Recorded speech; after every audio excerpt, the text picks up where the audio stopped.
আসসালামু আলাইকুম গাইস। দুই ব্যক্তি মারা গেল।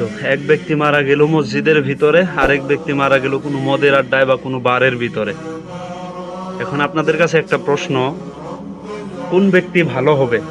যে মসজিদের ভিতরে মারা গেল সে, না যে মদের আড্ডার ভিতরে মারা গেল সে ব্যক্তি ভালো হবে?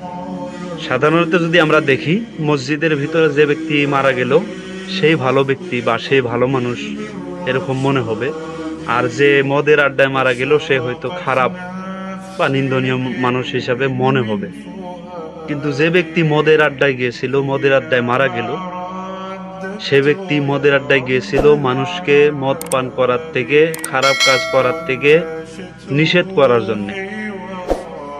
আর যে মসজিদের ভিতরে মারা গেল সে ব্যক্তি মসজিদে গিয়েছিল জুতা চুরি করার জন্য। এবার বলুন ভাই, আসলে আমরা কেউ না কাউকে জাজ করার জন্য বা ভালো মন্দ বিচার করার জন্য। পৃথিবী যার, যে বানিয়েছে সে ভালো জানে। তো সবাই নিজে ভালো থাকুন, নিজে সৎ পথে থাকার চেষ্টা করুন। বাকি ভালো মন্দ, কে ভালো কে মন্দ, এটা জাজ করার জন্য, বিচার করার জন্য মালিক আছে।